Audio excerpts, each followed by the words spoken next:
நடிகை நயன்தாரா, இயக்குனர் விக்னேஷ் சிவன் இருவரும் நானும் ரவுடிதான் பட ஷூட்டிங்கின் போது காதலித்து வந்தனர். இந்த நிலையில் அவர்கள் இருவரும் கடந்த 2022ஆம் ஆண்டு ஜூலை 9ஆம் தேதி மகாபலிபுரத்தில் ஒரு ரிசார்ட்டில் திருமணம் செய்து கொண்டனர். இந்த திருமணம் OTTயில் வெளியாகும் என சொல்லப்பட்ட நிலையில் தற்போது 2 ஆண்டுகள் கழித்து இந்த திருமணம் உள்ளிட்ட பல நிகழ்வுகளின் ஆவணப்படமும் வரும் 18ஆம் தேதி நெட்ஃபிளிக்ஸ் OTT தளத்தில் வெளியாக உள்ளது.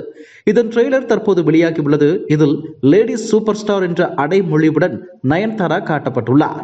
நயன்தாரா குறித்து நடிகை ராதிகா, நாகார்ஜுனா, அட்லி உள்ளிட்டோர் பாராட்டியிருந்தனர். இந்த டாக்குமெண்ட்ரியில் தனுஷ் தயாரிப்பில் விக்னேஷ் சிவன் இயக்கத்தில் வெளியான நானும் ரவுடிதான் படத்தில் இடம்பெற்ற தங்கமே உன்னதா என்ற பாடலின் வரிகள் 3 வினாடிகளுக்கு பயன்படுத்தப்பட்டுள்ளதாக தெரிகிறது. இந்த வரிகளை தன்னுடைய அனுமதி இல்லாமல் பயன்படுத்தியதற்கு 10 கோடி ரூபாய் நஷ்ட ஈடு கேட்டு தனுஷ் நயன்தாராவுக்கு நோட்டீஸ் அனுப்பியுள்ளார்.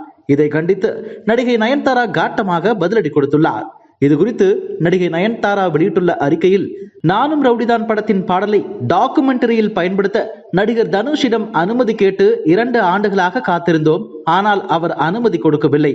அந்த பாடலை பயன்படுத்த தொடர்ந்து அவர் முட்டுக்கட்டை போட்டு வந்தார். தயாரிப்பாளரான தனுஷ் ஒரு அரசராக நினைத்துக் கொள்வதா?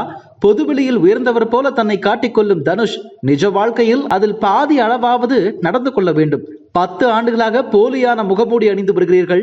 சட்டப்பூர்வமாக பதிலளித்தாலும் இறைவன் முன்பு நீங்கள் பதிலளிக்க முடியாது. எனக்கு அனுப்பியிருக்கும் நோட்டீஸுக்கு உரிய பதிலளிப்பேன். தங்களுக்கு தெரிந்தவர்கள் வாழ்வில் முன்னேறுவதோ வெற்றி பெறுவதோ தங்களை பாதிக்கப் போவதில்லை.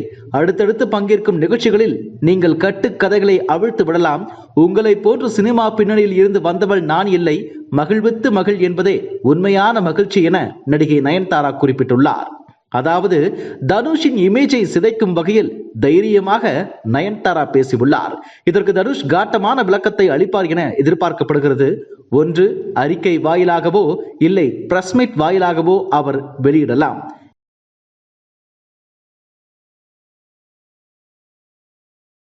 இதுபோன்ற செய்திகளை மேலும் தெரிந்து கொள்ள எங்களது யூடியூப், Facebook மற்றும் Twitter ஆப்களை சப்ஸ்கிரைப் செய்யவும்.